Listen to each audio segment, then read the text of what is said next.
दोस्तों, मैं जितेंद्र सर ज्ञान कोचिंग सेंटर के यूट्यूब चैनल पे आपका हार्दिक स्वागत करता हूं। दोस्तों, आज का स्लोगन है उठो, जागो, पढ़ो और अपने लक्ष्य को प्राप्त करो। और आज का हमारा जो टॉपिक है वो है ग्राउंडनट अर्थात मूंगफली।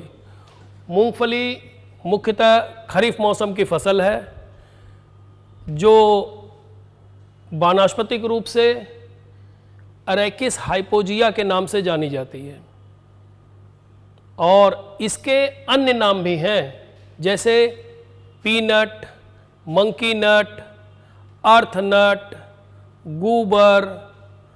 और याद करने के लिए कि जिससे आपको आसानी से याद हो जाए, इसके लिए मैंने क्या किया, मंकी की फोटो बना दी है और नीचे लिख दिया है मंकी नट। तो आपको यह ध्यान रहेगा कि जब मैंने ग्राउंड नट पढ़ा था, मूंगफली पढ़ा था, तो मंकी की फोटो लगी हुई थी। अब इसका नाम मंकी नट क्यों पड़ा? क्योंकि ब्रिटिश कंट्री में जो चिड़ियाघर है, जू है, वहाँ पे बंदरों को अधिक मात्रा में मूंगफली खिलाई जाती है और वो मूंगफली बड़े चाव से खाते हैं। इसीलिए मूंगफली को इंग्लिश में मंकी नट के नाम से जाना जाता है, क्योंकि ये जमीन के अंदर पैदा होती है, इसीलिए इसको अर्थ नट के नाम से जाना जाता है। अब बात आती है कि इसका वैज्ञानिक नाम अरेकिस हाइपोजिया क्यों है। मीन्स होता है पल्स।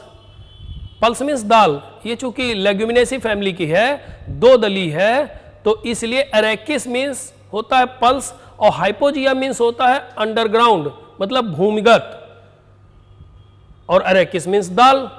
तो इसलिए इसका वैज्ञानिक नाम अरेकिस हाइपोजिया रखा गया है। क्वेश्चन ये भी उठ सकता है कि अरेकिस शब्द जो है वो किस भाषा का शब्द है? तो अरेकिस जो है और hypogaea both are Greek word, ये दोनों जो हैं ग्रीक भाषा के शब्द हैं। अब नेक्स्ट बात आती है फैमिली। तो ये फैमिली लेग्यूमिनेसी को बिलोंग करता है, फैमिली लेग्यूमिनेसी के अंतर्गत आता है और इसका उपकुल जो सब फैमिली है वो इसकी सब फैमिली है पैप्लियोनियेसी। और इसमें जो गुणसूत्र होते हैं, क्रोमोसोम नंबर होते हैं, वो 2n बराबर होते हैं 40। अब बात आती है ग्राउंडनट सीड कंटेन्स। मूंगफली के बीज में क्या पाया जाता है? तो मूंगफली के बीज में ऑयल, या इसी को फैट कह सकते हैं या वसा हिंदी में कह सकते हैं, वो 45%, 45% पाया जाता है। प्रोटीन 26% पाया जाता है, 26%। कार्बोहाइड्रेट जो 10.2% पाया जाता है। तो ये न्यूट्रिटिव वैल्यू काफ़ी रिच होती है, काफ़ी अधिक मात्रा में न्यूट्रिशन से परिपूर्ण होता है मूंगफली। इसी कारण से मूंगफली को पुअर मैन्स आलमंड भी कहा जाता है, गरीबों का बादाम। Groundnut is also known as poor man's almond, या इसे गरीबों का बादाम कहा जाता है, क्योंकि बादाम में 22 ग्राम पर 100 ग्राम प्रोटीन पाई जाती है। तो सस्ती भी बादाम के तुलना में काफ़ी होती है और इसमें वसा की जो मात्रा होती है, प्रोटीन की मात्रा होती है, वो भी सही पाई जाती है, क्योंकि बादाम में 22% प्रोटीन पाया जाता है और मूंगफली में 26% प्रोटीन पाया जाता है। तो गरीबों के लिए ये बहुत अच्छा समझा जाता है। अब इसके दाने में अगर हम प्रोटीन की और भी कंपेयर कर सकते हैं, अगर दाने में क्वेश्चन पूछा जा सकता है कि दाने में जो प्रोटीन होता है इसका कंपैरिजन हम कर देते हैं अदर फूड मटेरियल से, लाइक मीट से अगर हम कंपेयर करते हैं, तो इसमें 1.3 times more protein is found. मांस से 1.3 गुना अधिक इसमें प्रोटीन पाई जाती है। अंडे से अगर हम कंपेयर करते हैं तो इसमें 2.5 गुना ज्यादा प्रोटीन पाई जाती है, और अगर यही हम फ्रूट से करते हैं, फल से करते हैं, तो 8 गुना अधिक प्रोटीन पाई जाती है। अब हम इसके खली की बात करते हैं। खली तो तब निकलेगी जब उससे तेल निकाला जाएगा। तो मूंगफली के द्वारा जो है जो तेल निकाल लिया जाता है, फिर उसको वनस्पति घी उससे बनाया जाता है। Groundnut oil is used for manufacture of वनस्पति घी। तो वनस्पति घी जब बन जाता है तो उसको हम ह्यूमन बींग्स खाने में यूज ले लेते हैं, और जो उसकी खली बच जाती है, केक बच जाता है, रॉ मटेरियल जो उसका केक होता है, उसमें भी नाइट्रोजन 7.3% पाई जाती है, फास्फोरस 1.5 पाया जाता है और पोटास 1.3 पाया जाता है। तो इसलिए ये एनिमल्स के लिए भी बहुत बेनिफिशियल होती है। अब नेक्स्ट पॉइंट है ओरिजिन प्लेस। तो मूंगफली का जो उत्पत्ति स्थान है वो दक्षिण अमेरिका, ऑप्शन में आएगा। मूंगफली का उत्पत्ति स्थान दक्षिण अमेरिका भी आ सकता है और स्पेसिफिक रूप से कह सकते हैं ब्राजील भी आ सकता है ऑप्शन में। तो आप अगर दक्षिण अमेरिका कहता है तो भी करेक्ट है, ब्राजील कहता है तो भी करेक्ट है। अब मैं बात करता हूं क्लासिफिकेशन की। तो क्लासिफिकेशन जो है, ये दो प्रकार की मूंगफली पाई जाती है। एक होती है बंच टाइप, एक होती है स्प्रेडिंग टाइप। एक मूंगफली होती है गुच्छे वाली और दूसरी मूंगफली होती है फैलने वाली।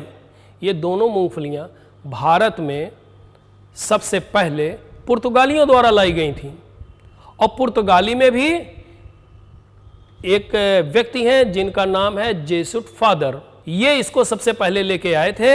ये followed by Vasco da Gama, Vasco da Gama के बाद ये आए थे और उस साथ में ये मूंगफली लेके आए थे। तो क्वेश्चन ये भी हो सकता है कि मूंगफली को भारत में लाने वाले कौन थे। Groundnut comes in India by, तो आप लिखेंगे पुर्तगीज या हिंदी में कहेंगे पुर्तगाली। अगर नाम लिख के आ जाता है तो आप कहेंगे जेसुफ फादर या जेसुट फादर।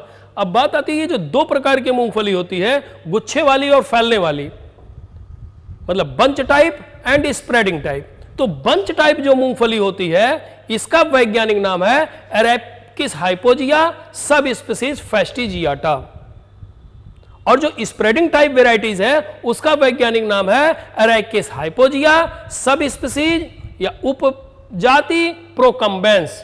ये दो इसके नाम है। आपसे ये पूछा जा सकता है कि बंच टाइप ग्राउंडनट का साइंटिफिक नेम क्या होगा।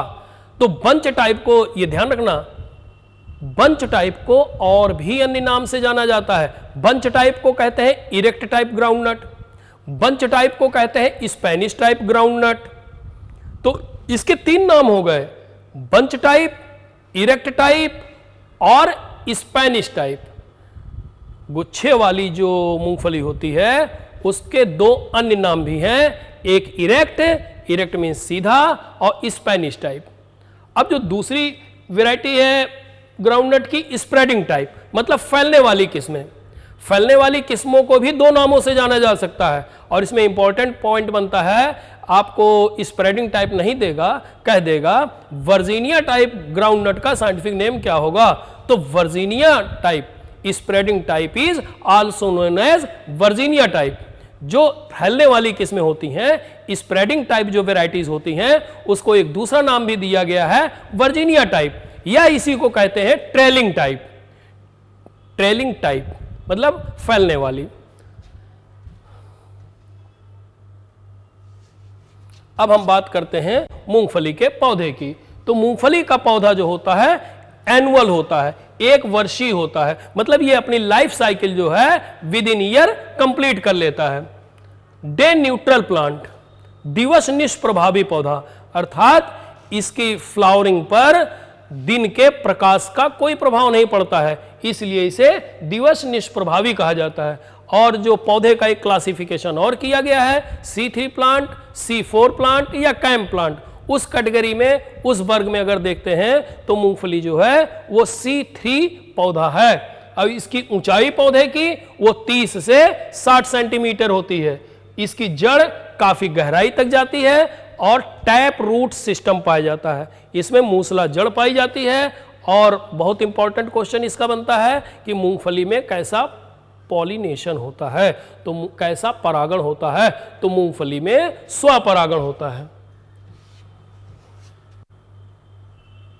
अब बात करते हैं मूंगफली की जलवायु की। इसमें क्लाइमेट कैसी पाई जाती है, किस क्लाइमेट को यह पसंद करता है। तो मूंगफली उष्ण जलवायु की फसल है। सुटेबल टेम्परेचर मूंगफली के लिए क्या होगा, 21 से 26.5, 21 to 26.5 degree temperature is suitable for groundnut cultivation. And soil, मृदा कैसी चाहिए, तो बलुई मिट्टी और बलुई दोमट मिट्टी ये इसकी खेती के लिए उपयुक्त समझी जाती है। Sandy and sandy loam soil are suitable for groundnut cultivation. अब देन मैं बात करता हूं इसके सॉइल पीएच की, कि मूंगफली जो है किस पीएच मान पे अच्छी वृद्धि करती है। तो 6 से 6.5, 6 to 6.5, मतलब ये स्लाइटली एसिडिक सॉइल को बिलोंग करती है, जिसमें इसकी खेती अच्छी प्रकार से होती है। फ्रूट इज नोन एज, अब इसके फल को क्या कहते हैं? फली को, इसको अगर हम बॉटनिकली देखें तो इसकी फली को लोमेंटम कहते हैं, और इन जनरल अगर मैं बात करता हूं तो ये फली होती है तो मैं इसको पॉड कहते हैं। अब बात आती है वैरायटी। तो जैसे मैंने बताया था मूंगफली 2 प्रकार की होती है, एक बंच टाइप, एक स्प्रेडिंग टाइप। तो बंच टाइप जो वैरायटीज हैं उनके नाम लिखे हुए हैं, जैसे JL24, किसान, TG17, TG3, GG2, जवान, ICGS44, ICGS37, ज्योति 1, कादिर, कुबेर, तिरुपति, विक्रम, चित्रा, इसकी ढेर सारी किस्में हैं, ये तो आपको रटनी पड़ेंगी। नेक्स्ट है स्प्रेडिंग टाइप वेराइटीज, फैलने वाली किस्में, T28, T64, M13, 37, 145, Kadir 71-1, Chandra, GAUG10, Prakash and Ambar. अब बात करते हैं बुआई की बात कर रहे हैं तो सबसे पहले हमें बीज उपचारित करना पड़ेगा। तो पहले मैं बात करता हूं बीज उपचार की, सीड ट्रीटमेंट की। तो इसके लिए 5 ग्राम थीरम अथवा कैप्टॉन अथवा सेरेसान ये प्रति किलोग्राम बीज की दर से यूज करते हैं। अब बुआई का समय, sowing time, rain fed crop मतलब वर्षा आधारित। तो इसकी जो बुआई करते हैं ये लास्ट वीक ऑफ जून के अंतिम सप्ताह से अथवा फर्स्ट वीक ऑफ जुलाई के पहले सप्ताह में, इन पीरियड में इसकी बुआई की जा सकती है। फिर इरिगेटेड कंडीशन, अगर सिंचित दशा है जहां पे सिंचाई के साधन उपलब्ध हैं तो वहां पे first week of May to first fortnight of June. First fortnight means पखवाड़ा मीन्स 15 दिन का समय। अगर मैं 1 तारीख से बात करता हूं तो 1 तारीख से लेके 15 तारीख तक, मतलब 1 मई से लेके 15 जून तक इसकी बुआई की जा सकती है। अब बात आती है दक्षिणी भारत में इसकी बुआई कब करते हैं। तो साउथ इंडियन कंडीशन में इसकी बुआई का जो समय है नवंबर दिसंबर में करते हैं, और जो साउथ इंडिया में नवंबर दिसंबर के रूप में करते हैं तो मेनली ये खरीफ सीजन की क्रॉप है, लेकिन साउथ इंडिया में इसकी बुआई रबी मौसम में भी करते हैं। अब बात आती है स्पेसिंग की, इसको कितनी दूरी पे लगाते हैं। तो बंच टाइप जो वेराइटीज होती हैं उसको 30 से 40 सेंटीमीटर गुणे 15 सेंटीमीटर, अर्थात पंक्ति से पंक्ति की दूरी जो है 30 to 40 सेंटीमीटर रखते हैं, और प्लांट से प्लांट की जो दूरी रखते हैं वो 15 सेंटीमीटर रखते हैं। और अगर यही किस्म स्प्रेडिंग टाइप की है, फैलने वाली किस्म है, तो ये दूरी पंक्ति से पंक्ति की 45 से 60 सेंटीमीटर हो जाती है, तथा पौधे से पौधे की दूरी 20 सेंटीमीटर हो जाती है। जैसा कि आपको फिगर में दिखाई दे रहा है कि ये दूरी जो होगी पंक्ति से पंक्ति की, ये 30 से 40 या 45 से 60 सेंटीमीटर होगी, और ये जो एक प्लांट और दूसरे प्लांट के बीच में दूरी है ये 15 सेंटीमीटर अथवा 20 सेंटीमीटर होगी। अब बात करते हैं सीड रेट की, बीज दर की। तो बंच टाइप वेराइटीज में अलग बीज दर है, स्प्रेडिंग टाइप वेराइटीज में अलग बीज दर है। तो गुच्छे वाली में, बंच टाइप में 80 to 100 kg per hectare, and spreading type varieties जो होती हैं, जो फैलने वाली किस्में होती हैं, उसमें 60 से 80 किलोग्राम बीज दर पर हेक्टेयर लगती है। क्योंकि फैलने वाली किस्में जो होती हैं वो काफ़ी दूर तक फैलती हैं, इसलिए फैलने में उनको ज़्यादा दूरी की आवश्यकता पड़ती है, तो वो ज़्यादा दूरी कवर करती हैं, इसलिए उनकी बीज दर कम हो जाती है। अब अगर हम गहराई की बात करते हैं तो गहराई जो है मूंगफली में वो 5 सेंटीमीटर रखते हैं। अब हम बात करते हैं मैन्योर एंड फर्टिलाइजर की, खाद एवं उर्वरक की। तो जो FYM है, जिसको फार्म यार्ड मैन्योर कहते हैं या गोबर की खाद कह लीजिए, ये 10 से 15 टन पर हेक्टेयर यूज करते हैं, और ये बुआई के 15 से 20 दिन पहले मिट्टी में मिला दी जाती है खाद। अब बात करते हैं नाइट्रोजन की। नाइट्रोजन 20 से 40 किलोग्राम प्रति हेक्टेयर लगती है as a starter dose by ammonium sulphate. तो ये जो देते हैं एक्चुअली ग्राउंडनट जो है वो लेग्यूमिनेसी फैमिली को बिलोंग करता है, और लेग्यूमिनेसी फैमिली में आप जानते हैं कि इसकी जड़ों में राइजोबियम बैक्टीरिया पाए जाते हैं। तो ये राइजोबियम बैक्टीरिया जो है एटमॉस्फेयर से नाइट्रोजन लेके फिक्स कर देते हैं, लेकिन जब शुरू की अवस्था में वो रूट नोड्यूल्स नहीं बने होते हैं, वो ग्रंथिल जड़ें नहीं बनी होती हैं, तब पौधे को नाइट्रोजन कहां से मिलेगी। तो ऐसी दशा में जो हम नाइट्रोजन सप्लाई करते हैं उसको हम कहते हैं स्टार्टर डोज, मतलब शुरू की अवस्था में पौधों की वृद्धि के लिए नाइट्रोजन को देना। और ये अमोनियम सल्फेट के ही रूप में देते हैं, क्योंकि अमोनियम सल्फेट से हमें सल्फर भी प्राप्त होता है और नाइट्रोजन भी प्राप्त होती है। तो सल्फर से पौधे में ग्रोथ के साथ साथ बीज जो बनता है उस बीज में तेल की मात्रा बढ़ जाती है, और पौधे में नाइट्रोजन जो होता है उससे पौधे की ग्रोथ अच्छी हो जाती है। तो क्वेश्चन ये भी पूछा जा सकता है कि suitable fertiliser for groundnut is in the sense of nitrogen. Nitrogen अगर हमें पौधे की देनी है तो कौन सा फर्टिलाइजर मूंगफली के लिए, कौन सा उर्वरक मूंगफली के लिए उपयुक्त होगा। ऑप्शन में यूरिया भी दे देगा, ठीक है, तो कंफ्यूजन नहीं होना, अमोनियम सल्फेट मूंगफली के लिए उपयुक्त है।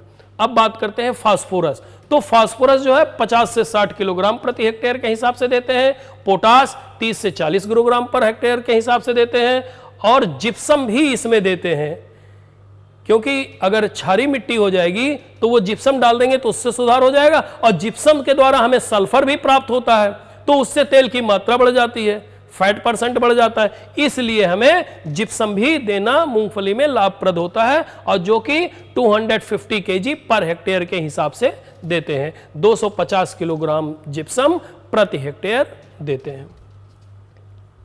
अब हम बात करते हैं सिंचाई की, कि मूंगफली की बुआई जो है हम रबी मौसम में भी करते हैं, खरीफ मौसम में भी करते हैं। तो खरीफ मौसम में सिंचाई की आवश्यकता ज़्यादा नहीं पड़ती है, लेकिन फिर भी अगर पानी नहीं बरसा हमें, तो एक क्रांतिक अवस्था है, क्रिटिकल स्टेज है जब मूंगफली को पानी की आवश्यकता पड़ती है। तो वो क्रिटिकल स्टेज है पॉड डेवलपमेंट स्टेज, फली विकास के समय। इस समय हमें एक सिंचाई की आवश्यकता पड़ती है, और रबी मौसम में हमें 3 से 4 सिंचाइयां देनी पड़ती हैं। और वो सिंचाइयां हैं स्टार्टिंग ऑफ फ्लावरिंग, मतलब पुष्पन की प्रारंभिक अवस्था, जब पौधे में फूल खिलना स्टार्ट हो जाए उस समय सिंचाई करेंगे।